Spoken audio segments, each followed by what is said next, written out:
What's up, Wargamers? This is Isaiah from World of Wargaming, and today we're going to make a river. You could do this. I did this as one long section because I needed it specifically for a certain scenario for Rangers of Shadow Deep. But you could just as easily take this same technique and cut it up into smaller pieces and create, a section of arrangeable rivers if you would like to. This is, I would say, probably an intermediate level build. We use some pretty basic techniques as far as the foam cutting, but for some reason resin is intimidating to some people, and I do use a two-part resin here. I will be posting other videos, or by the time you see this I may have already posted other videos for alternate methods of creating water and water effects, but in this one we're going to be looking at creating a river with two-part resin. There are some imperfections in this. It happens, I'm definitely not gonna scrap the whole piece because of a few little minor imperfections in the case of these bubbles, which are these white spots that you see. Those are little bubbles that form during the resin pour. These things happen. It's not the end of the world. I'm just gonna keep on trucking with it. So let's go ahead and get in the river. All right, so getting into the stuff that we're gonna need to make that river section. Obviously, we're gonna need our piece of, in this case, XPS foam. I have already cut this for the particular section that we need for Rangers of Shadow Deep. We need a 2.5 foot section of river. So I've started with this roughly 6 inches across, a little bit more to give myself a little bit of wiggle room. Piece of XPS. And the first thing we want to do is take our pencil and just kind of draw out the shape of our river. Make sure that we leave a little bit of room on the sides because we have to have a bank. We also have to have room to taper down a little bit to the table surface so that it's not quite a super abrupt, just 1 inch, 3/4 of an inch straight down. And then we've also got to have room to hollow out part of that river section. So I'm just going to do real simple, little wavy river, and I'm going to go in here with a combination of this knife and this knife, and I'm going to start with this knife and bevel my edges to bring them down to flush with the tabletop. Then I'm going to take this knife and start just carving out the riverbed.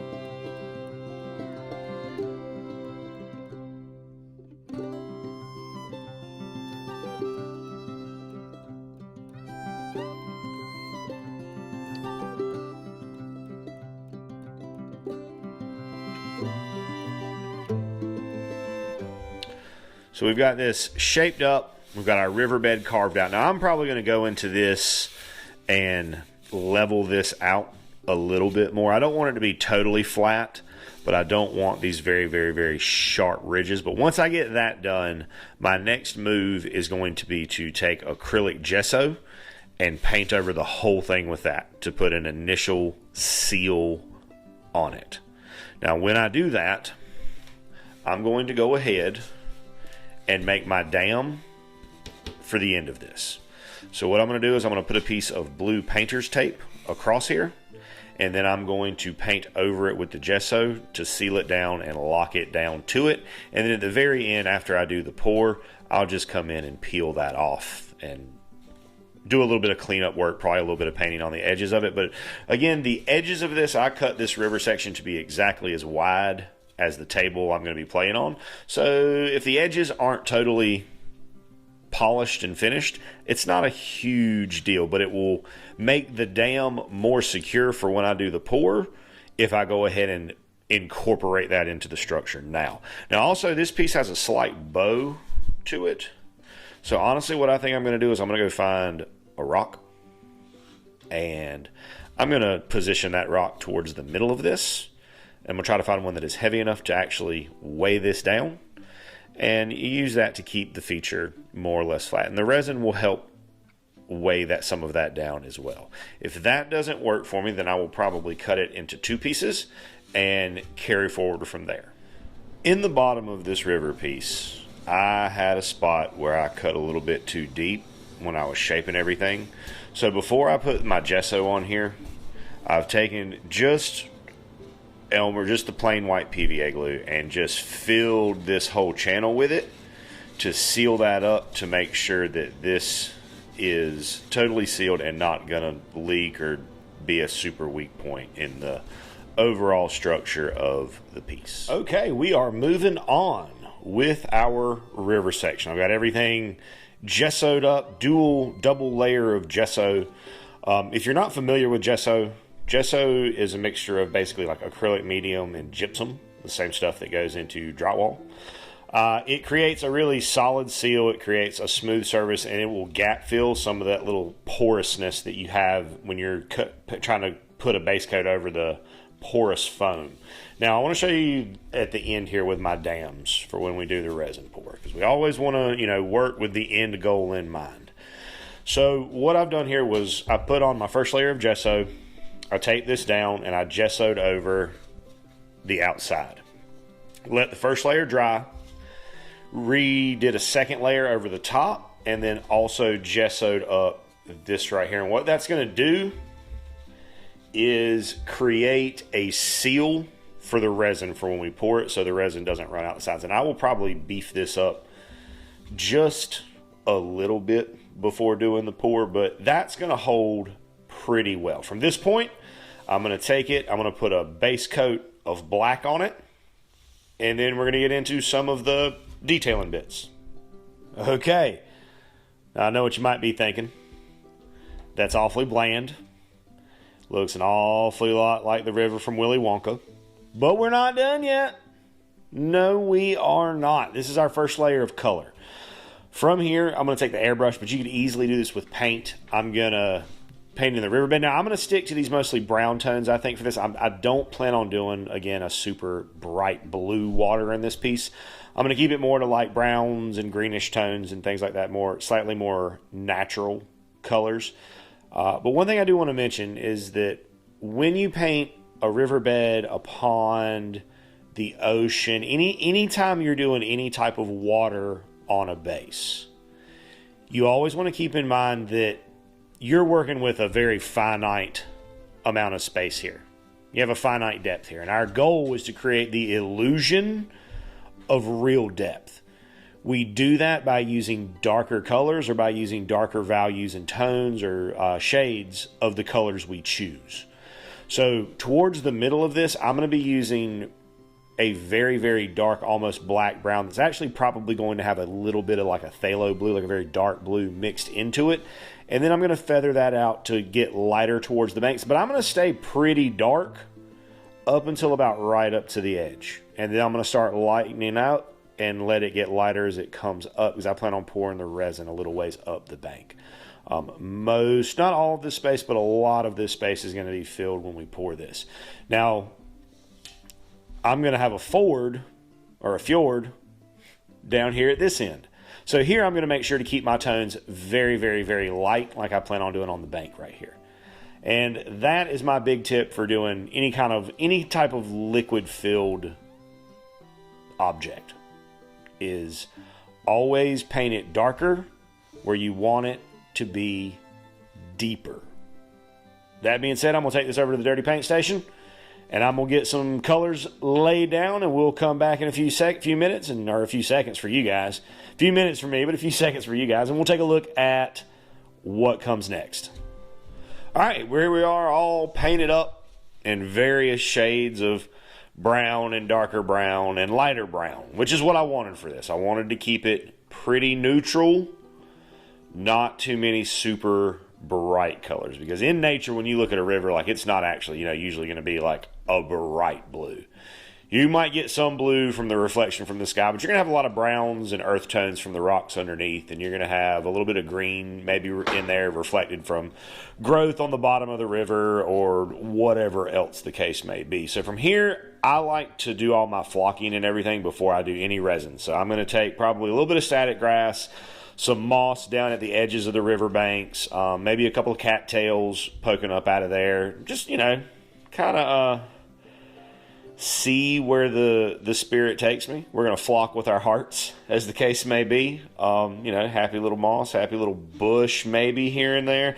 I love bushes. I love the way they look, but I don't like putting... I've learned my lesson that too many of them is bad, because it makes it very difficult to actually move the toy soldiers around the space. And of course, that is the, end purpose of this, is to be able to move toy soldiers and manipulate them around. And if you can't do that, then it's, it may be a beautiful piece, but it's not a functional piece. And form should follow function, in my opinion, as much as possible anyway. So I'm going to go get some flock on this. When flocking, while flock is not the most expensive material, it is not free, usually. So I would normally flock something just directly over my flocking container so that my excess falls back into the container. With something this large, I will probably use a baking sheet, and I'll cover it with tinfoil, because I don't want that stuff on my baking sheet, but I'll cover it with tinfoil, and then I'll do all my flocking over that so that I can then peel that back up and then conserve as much of it as possible through the process. So we'll come back after this is flocked up, and we'll talk about what comes next. Okay, so we got this nice and flocked up. I chose to go with just some sparring patches. Obviously, if you would like more flock, then you use as much as your heart says is the right amount. I use two different kinds here. I used a very short, kind of granular flock to make some moss on the banks and in a couple of spots in the water where it was somewhat shallow. Also used some longer flock, and this is kind of my catch-all flock. It's the remaining bits from lots of different containers of flock, so it matches pretty much everything a little bit, which is good for terrain because it blends in well. That being said, it's time to pour some resin. So I'm going to be using a 2-part resin from Woodland Scenic. It's their clear water, but I'm going to add some tint to it. I'm going to mix in some Coelia Green Shade to green it out a little bit, and then some Agrax Earth Shade to pull it back towards brown, just to make kind of what should hopefully be a nice kind of murky greenish tint to the water, but not so green as to look like, mini golf pool water. The process for making the resin is fairly straightforward. You have to warm up the components in warm water for about 10 minutes. Then mix them 2 to 1, 2 parts of the base to 1 part of the activator. They give you some strips in the kits. I've, of course, lost those. So I'll be using my digital scales to measure out the amounts. I'll tear out the container, the solo cup that I'll be using, and then weigh it. And I'll do it that way. So I'm going to end up weighing my activator first to see how much I have, and then adding... I should have enough to do this whole piece. I don't personally know how to calculate exactly how much I'll need. So I'm just going to mix, and I'd rather mix too much than too little. So I'm probably going to mix the remainder of what I have left and hope for the best. If not, then I can always do another pour on top of it. Hopefully my dams will hold.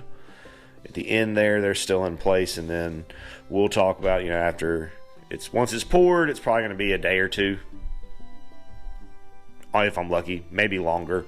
Because it's going to be a fairly deep pour, but this stuff is made to do deep pours. It's not supposed to shrink or crack or anything else. I've got another resin from them that's a 1-bottle pre-mixed resin, and I love that stuff. It is great for doing bases and small things, but for something this big, I feel like it's better to use the 2-part resin. I feel like you get better, crisper results. Also, the pre-mixed resin has a bad habit of, if you set stuff on top of it, it'll stick and it'll leave impressions in it. Even once it's fully long, supposed to have been cured, it'll still stick to things and take impressions and stuff like that. And that's not good. We don't want our terrain sticking to our models when we try to interact with it.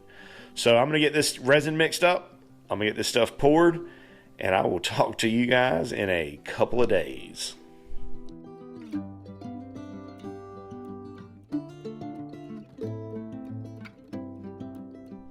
So that cured a lot faster than I expected it to. It's been less than 24 hours at this point, and that bad boy, she's solid. Now, I did get some bubbles, which, if I were doing a pool or something, I wouldn't mind as much. In a river, I don't know that I love it, but there's nothing that I can do about it now, and I'm certainly not going to redo the entire piece.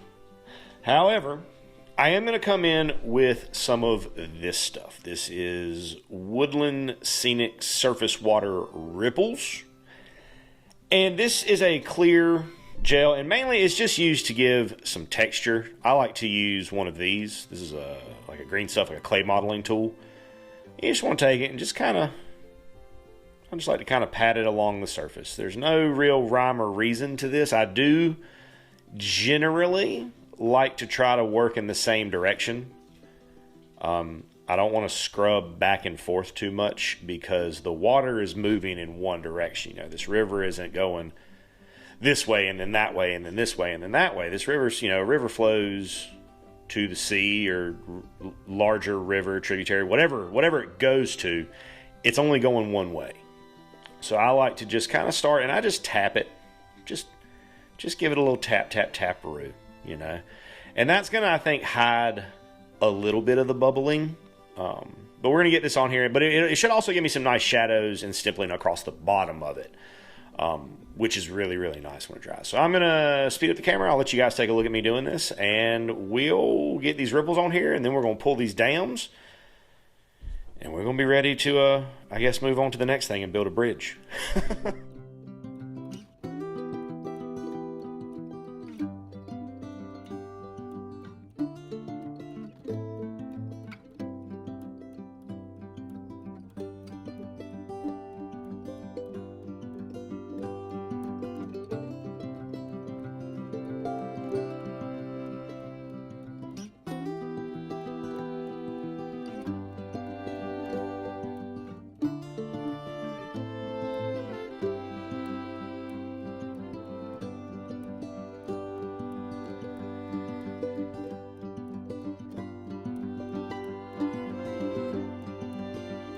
And at that point, our river feature is finished. I've got the dams popped off the end. They peeled off super easy. Now, it does leave the ends as kind of this white cap from the gesso. That can be painted black, brown, whatever. You can leave it. And like for me, I may just leave it as it is because this particular river section is the exact length of the board that I'll be using it for. So it's kind of tailor fitted to the piece. So it doesn't really matter too much what the edges are. But again, if you wanted to black them or whatever, you could. And you can see how that ripple just gives us a little bit of texture across the top. And it gives us a little bit of shadow that'll cast on the bottom of the river. But yeah, this is ready to put on the table. If you stuck around for this long, thank you. I hope you have garnished something from this that you'll be able to take away and put to purpose in the betterment of your table. And thank you for stopping by. I hope you have a great rest of your day. And as always, may the dice be ever in your favor. That does it for today. Thank you so much for tuning in to World of Wargaming. If you've enjoyed the content that you saw today, consider hitting that like button for me. If you want to see more content like what you saw today, consider hitting that subscribe button and hitting that bell for notifications so that you get alerts whenever I post new content. And if you liked what you saw so much that you would like to contribute to the continuation of it, then check out the description below. You'll find a link to the Patreon account for the studio. And there are numerous tiers there, structured for however little or however much you would like to help out. And I want you to know that regardless of any of those things, if you do any of those things or don't do any of those things, I'm incredibly grateful that you stopped by and hung out today. I hope you have a great rest of your day, and I hope that the dice are ever in your favor.